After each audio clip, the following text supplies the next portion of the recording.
నమస్తే welcome to Telangana express ని కుమార్ దామిరా ముందుగా హెడ్లైన్ చూద్దాం. ఎమ్మెల్సీ కౌంటింగ్ లో కొనసాగుతున్న ఎలిమినేషన్ ఈ రాత్రికి తుది ఫలితం వచ్చే అవకాశం. Sircilla urban bank society BRS కైవసం నూతన పాలక వర్గానికి శుభాకాంక్షలు తెలిపిన కేటీఆర్. రంగారెడ్డి జిల్లాలో యువకుల హత్య వెనుక బీజేపీ హస్తం, దోషులను కఠినంగా శిక్షించాలన్న ఆర్ఎస్ ప్రవీణ్ కుమార్. రేపు ఉదయం 11 గంటల నుంచి చేప ప్రసాదం పంపిణీ, నాంపల్లి ఎగ్జిబిషన్ గ్రౌండ్లో ఏర్పాట్లు పూర్తి.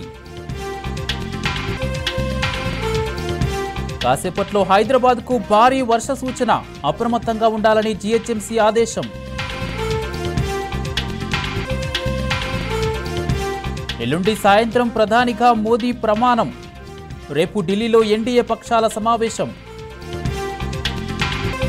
వరంగల్ జిల్లాలో రోడ్డు ప్రమాదం జరిగింది. హంటర్ రోడ్లోని తాళ్ల పద్మావతి కాలేజీ దగ్గర డివైడర్ మధ్యలో ఉన్న విద్యుత్ స్తంభాన్ని లారీ ఢీకొట్టింది.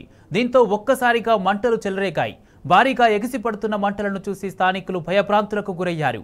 వెంటనే ఫైర్ సిబ్బందికి సమాచారం అందించారు.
వరంగల్, ఖమ్మం, నల్గొండ పట్టభద్రుల ఉప ఎన్నిక కౌంటింగ్ 3వ రోజు కొనసాగుతుంది. మొదటి ప్రాధాన్యత ఓట్ల లెక్కింపులో ఎవరికీ మెజారిటీ రాలేదు. దీంతో రెండో ప్రాధాన్యత ఓట్ల లెక్కింపు చేపట్టారు. ఇందులో భాగంగా ఎలిమినేషన్ ప్రక్రియ కొనసాగుతుంది. ఇప్పటి వరకు 44 మంది ఎలిమినేట్ అయ్యారు. ఎమ్మెల్సీ ఎన్నికల్లో మ్యాజిక్ ఫిగర్ 1,55,095 ఓట్లుగా నిర్ణయించారు. రెండో ప్రాధాన్యత ఓట్ల లెక్కింపులో మొదటగా ఎవరు మ్యాజిక్ ఫిగర్ సాధిస్తారో వారే గెలిచినట్లు ప్రకటిస్తారు. 44 మంది ఎలిమినేషన్ తర్వాత కాంగ్రెస్ అభ్యర్థికి 1,23,873 ఓట్లు, బీఆర్ఎస్ అభ్యర్థికి రాకేష్ రెడ్డికి 1,04,990 ఓట్లు, బీజేపీ అభ్యర్థి ప్రేమేందర్ రెడ్డికి 43,797 ఓట్లు వచ్చాయి. అశోక్ కుమార్ ఎలిమినేషన్ కూడా ముగియడంతో ఇక కీలక ఎలిమినేషన్ ప్రారంభమైంది. బీజేపీ అభ్యర్థి ప్రేమేందర్ రెడ్డి ఎలిమినేషన్ రౌండ్ కొనసాగుతోంది.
వరంగల్, ఖమ్మం, నల్గొండ పట్టభద్రుల ఉప ఎన్నికల కౌంటింగ్ 3వ రోజు కొనసాగుతుంది. మొదటి ప్రాధాన్యత ఓట్ల లెక్కింపులో ఎవరికీ మెజారిటీ రాలేదు. దీంతో రెండో ప్రాధాన్యత ఓట్ల లెక్కింపు చేపట్టారు. ఇదే అంశానికి సంబంధించి పూర్తి అప్డేట్స్ మా ప్రతినిధి రవికాంత్ అందిస్తారు. రవికాంత్,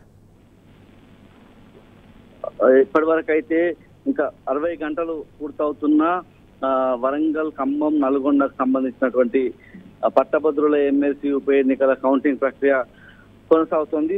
పూర్తి స్థాయిలో మనం చూసినట్టయితే ఎవరికి కూడా అంటే పోటీలో ఉన్న ఏ అభ్యర్థికి కూడా కోటాకు సంబంధించినటువంటి ఓట్లు రాకపోయిన నేపథ్యం మనం చూసాము. దాంతో రెండవ ప్రాధాన్యత ఓట్లకు సంబంధించి ఎలిమినేషన్ ప్రాసెస్ కొనసాగుతున్న నేపథ్యం మనం చూస్తా ఉన్నాము. ఇప్పటివరకు అయితే 45 రౌండ్ల తర్వాత ఫలితాలను అయితే అధికారికంగా వెల్లడించిన నేపథ్యం మనం చూస్తా ఉన్నాం. 44 మంది అభ్యర్థులు ఇప్పటివరకు ఎలిమినేట్ అయిన సందర్భాన్ని చూస్తా ఉన్నాం. మొత్తం 52 మంది అభ్యర్థులు బరిలో ఉన్న నేపథ్యంలో ఇప్పటివరకు అయితే 44 మంది అభ్యర్థులను ఎలిమినేషన్ చేస్తున్న సందర్భాన్ని మనం చూస్తా ఉన్నాము. ఇక ఓట్ల వారీగా మనం ఆ సంఖ్య చూసినట్టయితే బీఆర్ఎస్ అభ్యర్థిగా ఉన్నటువంటి రాకేష్ రెడ్డికి 1,04,990 ఓట్లు, అదేవిధంగా కాంగ్రెస్ అభ్యర్థిగా ఉన్నటువంటి జిన్మర్ మల్లలకు 1,23,873 ఓట్లు వచ్చిన నేపథ్యం. బీజేపీ అభ్యర్థిగా ఉన్న ప్రేమేందర్ రెడ్డికి 43,797 ఓట్లు వచ్చిన నేపథ్యం చూసాము. దాంతోపాటు స్వతంత్ర అభ్యర్థిగా ఉన్న అశోక్ కుమార్ కి స్వతంత్ర అభ్యర్థిగా ఉన్న నేపథ్యం ఈయనకు కూడా 29,948 ఓట్లు వచ్చిన నేపథ్యాన్ని మనం చూస్తా ఉన్నాం. మెరిట్ స్కేర్ అంటే కోటా ఓట్లు 1,55,095 రావాల్సి ఉండగా ఈ అభ్యర్థికి కూడా కోటా ఓట్లు రాని నేపథ్యంలో ఉత్కంఠభరితమైన వాతావరణంలో అయితే ఈ ఎన్నికలకు సంబంధించిన కౌంటింగ్ ప్రక్రియ మనకు కొనసాగుతున్న నేపథ్యం మనం చూస్తా ఉన్నాము. కాసేపటి క్రితమే అశోక్ స్వతంత్ర అభ్యర్థికి సంబంధించినటువంటి ఓట్లు అంటే ఎలిమినేషన్ ప్రాసెస్ కూడా పూర్తయినట్టుగా మనకు సమాచారం అందుతున్న నేపథ్యాన్ని మనం చూస్తా ఉన్నాము. అందులో కూడా దాదాపు 18 నుంచి 20,000 వరకు ఓట్లు అంటే రెండో ప్రాధాన్యతగా ఆ ఓట్లు ఉన్న నేపథ్యంలో అందులో దాదాపు 1,000 నుంచి 2,000 ఓట్ల వరకు రాకేష్ రెడ్డి అందులో లీడ్ కొనసాగుతున్న నేపథ్యంలో ఇక్కడ అంటే మొదటి ప్రాధాన్యత ఓట్ల తర్వాత మల్లన్న 18,000 పైసలకు ఓట్లతో ముందంజలో ఉన్న నేపథ్యంలో కాస్త అక్కడ 1,000 నుంచి 2,000 ఓట్లు మెజార్టీ తగ్గినట్టుగా మనం చూస్తా ఉన్నాము. ప్రస్తుతానికైతే ప్రేమేందర్ రెడ్డి బీజేపీ అభ్యర్థిగా ఉన్నటువంటి ప్రేమేందర్ రెడ్డికి సంబంధించినటువంటి ఎలిమినేషన్ ప్రాసెస్ కూడా కొనసాగుతున్న నేపథ్యం మనం చూస్తా ఉన్నాం. ప్రేమేందర్ రెడ్డికి మొత్తం 42,000 పైసలకు ఓట్లు వచ్చిన నేపథ్యం మొదటి ప్రాధాన్యతలో భాగంగా ఇందులో ముఖ్యంగా ఈ ఎలిమినేషన్ ప్రాసెస్ లో దాదాపు ఒక 30 నుంచి 40,000 అట్లా రాకేష్ రెడ్డికి వచ్చే అవకాశం మాత్రం మనం స్పష్టంగా చూస్తా ఉన్నాం. పూర్తి స్థాయిలో ఈ కోటాకు సంబంధించి ఎవరికి ఇప్పటి వరకు అయితే స్పష్టమైన మెజార్టీ రాని నేపథ్యం మనం చూస్తా ఉన్నాము. ఈ కోట ఏదైతే ఈ ఎలిమినేషన్ ప్రాసెస్ అంటే ప్రేమేందర్ రెడ్డి బీజేపీ అభ్యర్థిగా ఉన్నటువంటి ప్రేమేందర్ రెడ్డికి సంబంధించిన ఎలిమినేషన్ ప్రాసెస్ మొత్తం పూర్తయితే గానీ ఒక ఉత్కంఠ వాతావరణం అయితే ఇక్కడ వీడనున్నట్టుగా మనం చూస్తా ఉన్నాము.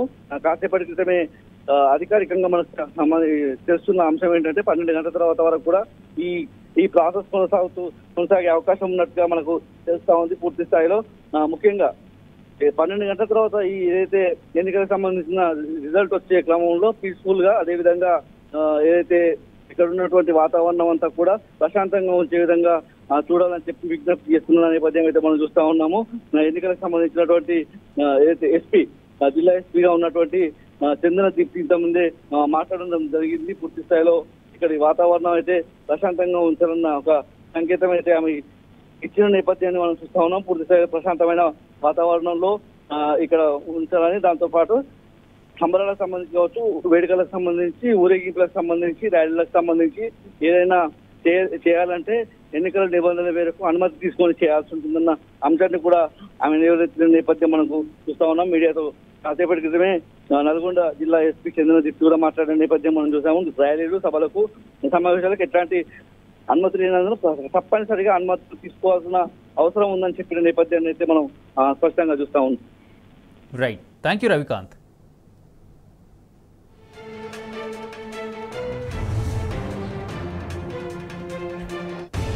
న్యూస్ సిరిసిల్ల సహకార urban bank chairman, vice chairman ఎన్నికల్లో గులాబీ జెండా ఎగిరింది. మెజారిటీ డైరెక్టర్ స్థానాలతో పాటు చైర్మన్, వైస్ చైర్మన్ స్థానాలను బీఆర్ఎస్ కైవసం చేసుకుంది.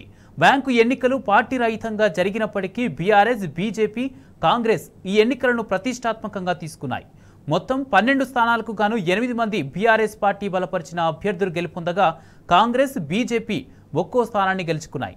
ఇద్దరు స్వతంత్ర అభ్యర్థులు గెలుపొందారు. ఇక ముచ్చటగా మూడవసారి బ్యాంకు పాలకవర్గ బాధ్యతలు బీఆర్ఎస్ పార్టీ బలపరిచిన అభ్యర్థులకు దక్కడంతో గులాబీ శ్రేణుల్లో ఉత్సాహం నెలకొంది. ఈ సందర్భంగా సిరిసిల్ల పట్టణంలో నిర్వహించిన విజయోత్సవ ర్యాలీ ధూమ్ధామ్గా సాగింది. కాగా నూతనంగా ఎన్నికైన పాలక వర్గానికి బీఆర్ఎస్ వర్కింగ్ ప్రెసిడెంట్ కేటీఆర్ శుభాకాంక్షలు తెలిపారు.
భవిష్యత్తు కార్యాచరణపై బీఆర్ఎస్ సమాలోచనలు ప్రారంభించింది. బీఆర్ఎస్ చీఫ్ కేసీఆర్ పార్టీ ముఖ్య నేతలతో చర్చలు జరుపుతున్నారు. వెన్నుపోటు పొడిచిన వారిని ఉపేక్షించొద్దని, కఠినంగా వ్యవహరించాల్సిందే అని ముఖ్య నేతలతో కేసీఆర్ స్పష్టం చేశారు. దిగువ శ్రేణి నేతలకు ఫోన్ చేసి కేసీఆర్ భరోసా నింపుతున్నారు. పార్లమెంటు ఎన్నికల్లో వెలువడిన ఫలితాలు, పార్టీ ఎదుర్కొన్న పరిస్థితిపై తెలంగాణ ఉద్యమ పార్టీ బీఆర్ఎస్ సమాలోచనలు మొదలైనట్టు తెలుస్తోంది. టీఆర్ఎస్ ఆవిర్భావం అనంతరం వచ్చిన ఏ ఎన్నికల్లోనూ ఎదురుకాని పరిస్థితి ఈ లోక్సభ ఎన్నికల్లో ఎదురుకావడాన్ని పార్టీ అధినాయకత్వం తీవ్రంగా పరిగణిస్తోంది. దేశంలో సంకీర్ణ ప్రభుత్వాలు ఏర్పడుతున్న క్రమంలో ప్రస్తుతం ప్రాంతీయ పార్టీలదే పైచేయి అవుతోంది. ఈ క్రమంలో బీఆర్ఎస్ అనుకున్న మేరకు సీట్లు సాధించి ఉంటే రాష్ట్ర హక్కుల సాధన కోసం పోరాడే అవకాశం లభించి ఉండేదన్న అభిప్రాయాలు పార్టీ వర్గాల్లో వ్యక్తమవుతున్నాయి.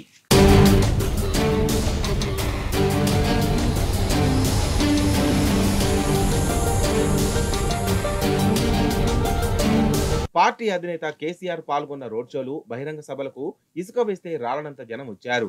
కానీ అవన్నీ ఓట్ల రూపంలో బదిలీ కాకపోవడంతో లోపం ఎక్కడో జరిగిందన్న చర్చ పార్టీ వర్గాల్లో సాగుతోంది. 5 నెలల క్రితం అసెంబ్లీ ఎన్నికల్లో బీఆర్ఎస్ కు వచ్చిన ఓట్లు లోక్సభ ఎన్నికల్లో పార్టీ అభ్యర్థులకు పోలైన ఓట్ల శాతంలో గణనీయమైన మార్పు కనిపిస్తోంది. అసెంబ్లీ ఎన్నికల్లో బీఆర్ఎస్ కు వచ్చిన ఓట్లు లోక్సభ ఎన్నికల్లో కూడా వచ్చి ఉంటే కనీసం 5 నుంచి 6 స్థానాలు దక్కేవి. అప్పుడు తెలంగాణ హక్కుల రక్షణకు భరోసా లభించేది. ఇప్పుడు ఆ అవకాశాన్ని బీఆర్ఎస్ కోల్పోయిందా అంటూ గులాబీ శ్రేణులు చర్చించుకుంటున్నారు. పార్లమెంటు ఎన్నికల అనంతరం రాష్ట్రంలో రాజకీయంగా అనుసరించాల్సిన వైఖరిపై బీఆర్ఎస్ అధినేత కేసీఆర్ పార్టీ ముఖ్య నేతలతో సమాలోచనలు జరుపుతున్నారు. మోదీ నేతృత్వంలోని ఎన్డీఏ బృందం రాష్ట్రపతి ద్రౌపది ముర్మును కలిసింది. ఎన్డీఏను ప్రభుత్వ ఏర్పాటుకు ఆహ్వానించాలని రాష్ట్రపతికి కూటమి నేతలు విజ్ఞప్తి చేశారు. संबोधित करते हुए प्रधानमंत्री ने कहा कि उनके जीवन का जो हर पल है वो संविधान को समर्पित है और इसी वजह से उन्हें एक बार फिर से जनता ने राष्ट्र सेवा का मौका दिया है और 140 करोड़ जनता की आवाज बनकर के वो देश और दुनिया में भारत की प्रगति की गति को, भारत की प्रगति के रथ को आगे बढ़ाने के लिए तन मन से अपने जीवन को समर्पित करने का आह्वान देश से करते हुए साथ ही साथ उन्होंने प्रतिबद्धता भी जताई कि वो अपने आप को राष्ट्र सेवा के लिए समर्पित कर देंगे. बाबा साहब अम्बेडकर के द्वारा दिए गए संविधान के महान मूल्यों के प्रति समर्पण करते हुए इस वक्त आप ये ऐतिहासिक तस्वीरें देख रहे हैं. शैलेंद्र मिश्र हमारे साथ जुड़ रहे हैं. शैलेंद्र, ऐतिहासिक तस्वीरें, एक बार फिर से राष्ट्रपति जी ने अब प्रधानमंत्री को सरकार बनाने का न्योता दे दिया है. प्रधानमंत्री नरेंद्र मोदी पहुंचे। हम जानते हैं कि आज ही वो एनडीए संसदीय दल, भाजपा संसदीय दल और लोकसभा के नेता चुने गए। एनडीए सर्वसम्मत से प्रधानमंत्री नरेंद्र मोदी को नेता चुना और अब से थोड़ी देर पहले प्रधानमंत्री नरेंद्र मोदी पहुंचे राष्ट्रपति।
మోదీ నేతృత్వంలోని ఎన్డీఏ బృందం రాష్ట్రపతి ద్రౌపది ముర్మును కలిసింది. ఎన్డీఏను ప్రభుత్వ ఏర్పాటుకు ఆహ్వానించాలని రాష్ట్రపతికి కూటమి నేతలు విజ్ఞప్తి చేశారు.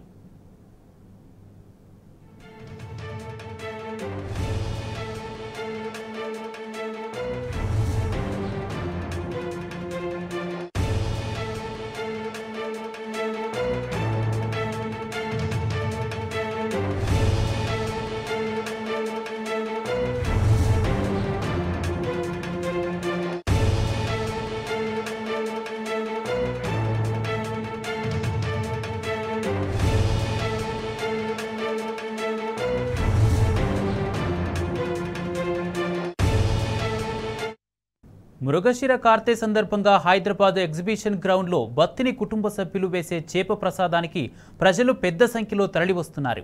తెలంగాణతో పాటు ఇతర రాష్ట్రాల నుంచి భారీగా నగరానికి చేరుకుంటున్నారు. రేపు ఉదయం 11 గంటల నుంచి ఎల్లుండి ఉదయం 11 గంటల వరకు చేప మందు వేరున్న నేపథ్యంలో అధికారులు అన్ని ఏర్పాట్లు చేశారు. ఇక చేప మందు స్వీకరించడంతో అనారోగ్య సమస్యలన్నీ దూరమవుతాయని ప్రజలు చెబుతున్నారు. మరింత సమాచారాన్ని మా ప్రతినిధి వంశీ అందిస్తారు. మృగశిర కార్తీ సందర్భంగా బత్తిన్ కుటుంబ సభ్యులు అందించే చేప ప్రసాద పంపిణీకి దేశవ్యాప్తంగా విశేష ఆదరణ ఉన్నటువంటి విషయం మనందరికీ కూడా తెలిసిందే. రేపు ఉదయం 11 గంటలకు ప్రారంభం కాబోయే ఈ చేప ప్రసాద పంపిణీ కార్యక్రమానికి ఇప్పటికే వేలాది సంఖ్యలో నాంపల్లి ఎగ్జిబిషన్ గ్రౌండ్కి చేరుకున్నారు. ప్రజెంట్ మనం నాంపల్లి ఎగ్జిబిషన్ గ్రౌండ్లో చూడొచ్చు. వివిధ రాష్ట్రాల నుంచి వచ్చినటువంటి ప్రజలు ఇక్కడ సేద తీరుతున్నటువంటి పరిస్థితి కూడా మనకు కనిపిస్తూ ఉంది. స్వచ్ఛంద సంస్థలు కూడా ఇక్కడ ఆహారాన్ని అందిస్తున్నటువంటి పరిస్థితి కూడా మనకు కనిపిస్తూ ఉంది. రేపు ఉదయం ప్రధానంగా ఈ చేప ప్రసాదాన్ని స్వీకరిస్తే ఆస్మా వ్యాధి తగ్గుతుందని కూడా ప్రజల్లో విశేషమైనటువంటి నమ్మకం కూడా మనకు కనిపిస్తూ ఉంది. ఇప్పటికే కుటుంబ సభ్యులతో కావచ్చు, ఎవరికైతే ఆస్మా వ్యాధి ఉంటుందో వారందరూ కూడా సంబంధించి ఇప్పటికే అటు ఎగ్జిబిషన్ గ్రౌండ్కి చేరుకున్నటువంటి పరిస్థితి కూడా మనం చూస్తాము. ఇప్పటికే ఎగ్జిబిషన్ గ్రౌండ్లో ప్రత్యేకంగా ఏర్పాట్లు కూడా అధికారులు చేసినటువంటి పరిస్థితి కూడా మనకు కనిపిస్తూ ఉంది. దాదాపుగా టోకెన్స్కి సంబంధించి కావచ్చు, చేప ప్రసాదాన్ని అందించడానికి 32 కౌంటర్లను ఇక్కడ ఏర్పాటు చేసినటువంటి పరిస్థితి మనకు కనిపిస్తూ ఉంది. ప్రధానంగా రేపు ఉదయం 11 గంటల నుంచి ఎల్లుండి ఉదయం 11 గంటల వరకు కూడా ఈ కార్యక్రమం ఇక్కడ జరగనుంది. దీనికి సంబంధించి మత్స్యశాఖ కూడా చేప పిల్లలను సిద్ధం చేసినటువంటి పరిస్థితి కూడా మనకు కనిపిస్తూ ఉంది. ఇప్పటికే బత్తిని కుటుంబ సభ్యులు కూడా తెలపడం జరిగింది. దాదాపుగా 6 లక్షల మంది వరకు కూడా ఈ ప్రసాదాన్ని తయారు చేస్తున్నట్టు కూడా వారు చెప్పినటువంటి పరిస్థితి కూడా మనకు కనిపిస్తూ ఉంది. కొంతమందితో కూడా మనం మాట్లాడించే ప్రయత్నం చేద్దాం. आप किधर से? महाराष्ट्र नासिक। कितने साल से? 3 साल हो गया।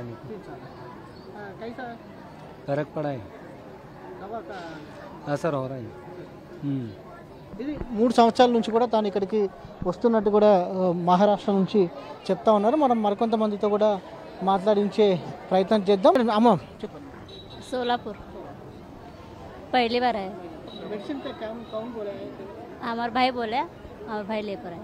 ఇది మనం మరికొంతమందితో కూడా మాట్లాడించే ప్రయత్నం చేద్దాం. 4थं वर्ष आहे आम्ही इथे येतोय. काय आम्हाला चांगल्या तऱ्हेनं फरक पडला आहे. व्यवस्थित सगळं झालं आहे. दवा कमी आला जरा याच्यापासून या मच्छी खाण्यामुळं आणि इथं येण्या जाण्याची खाण्याची व्यवस्था चांगली आहे या ठिकाणी. असं म्हणायचं आहे आम्हाला. अब कितने साल से आ रहे थे? 4थं वर्ष आता ही. हां हेल्थ अच्छा है? हां हे 4 वर्ष आहे आमचं. अब किधर से आए? वैराग महाराष्ट्र के कितने साल से आए? हे दुसरं साल ऐसा लगा? बरं आहे. हां आप किधर से? महाराष्ट्र से. हाँ मैं 2017 से आता हूँ. बहुत फर्क पड़ा है. अच्छा है सब. इधर सुविधा भी बहुत अच्छी. अरेंजमेंट्स का? हाँ अरेंजमेंट बहुत अच्छे है. आपका नाम क्या है? अम्मा? पिंकी पवार. कितने साल से आ रहे थे? मैं पहली बार आ रही हूँ. हाँ कौन सा बोला है कि जैसे दवा का? ये दवा का मेरे को बहुत जनों ने बोला है तो भरोसा करके मैंने आज ही पहली बार आई हूँ यहाँ पे. अभी रिजल्ट जैसे आएगा तो हर बार हम आएंगे यहाँ पे. हर बार आएंगे. मेरे को बहुत सालों से तकलीफ है लेकिन डॉक्टर ने बोला है कि इसका इलाज नहीं होता है. लेकिन यहाँ पे आने के बाद बहुत से लोगों से मैंने सुना है कि इसका इलाज होता ही है और 100% होता है. तो ये भरोसा करके हम आए हैं और इधर कोई चीज़ की कोई कमी नहीं है. हर चीज़ अच्छे से हो रही है और हमको खाने पीने के में रहने में कोई तकलीफ नहीं है. आपका हैदराबाद में आके मेरे को पहली बार आई हूँ. मेरे को बहुत अच्छा लगा. Thank you sir. बिहार से. कितने साल से आए? हम पहला भी आयल बनी. कौन सा बोला है कि दवा के? पता लागल यहाँ पर आदमी हमारा है. ओका हेल्थ अच्छा है? हाँ तो वह बतौले रही है कि यहाँ खियावल जाला तो आयल बनी से. మనకు బీహార్ నుంచి వచ్చిన వారు కూడా కనిపిస్తూ ఉన్నారు. ఇలా అన్ని రకాలుగా దేశవ్యాప్తంగా ఉన్నటువంటి అన్ని రకాల ప్రజలు కావచ్చు, అన్ని ప్రాంతాల నుంచి కూడా ప్రజలు స్వచ్ఛందంగా ఈ కార్యక్రమానికి వస్తూ ఉంటారు, చేప ప్రసాదాన్ని స్వీకరిస్తూ ఉంటారు. यूपी से जी. आए इस साल पहली बार आए जी. अब तो सुनते हैं अच्छा है. కేవలం తెలంగాణ నుంచే కాదు దేశవ్యాప్తంగా ఉన్నటువంటి అన్ని రాష్ట్రాల నుంచి కూడా ప్రజలు ఈ ప్రాంతానికి తరలి వస్తూ ఉంటారు, చేప ప్రసాదాన్ని స్వీకరిస్తూ ఉంటారు. ప్రధానంగా బత్తిన్ కుటుంబ సభ్యులు రేపు ఎల్లుండి ఎగ్జిబిషన్ గ్రౌండ్లో అందిస్తారు. తదుపరి సోమవారం ఎవరైతే మిస్ అయిన వారు ఎవరైనా ఉంటారో వారికి వారి ఇంటికాడ వారి నివాసం వద్ద ఈ చేప ప్రసాదాన్ని వేస్తామని కూడా ఇప్పటికే బత్తిన్ కుటుంబ సభ్యులు తెలిపినటువంటి పరిస్థితి కూడా మనకు కనబడుతూ ఉంది. వీడియో జర్నలిస్ట్ అరవింద్తో వంశీకృష్ణ, టీ న్యూస్, హైదరాబాద్.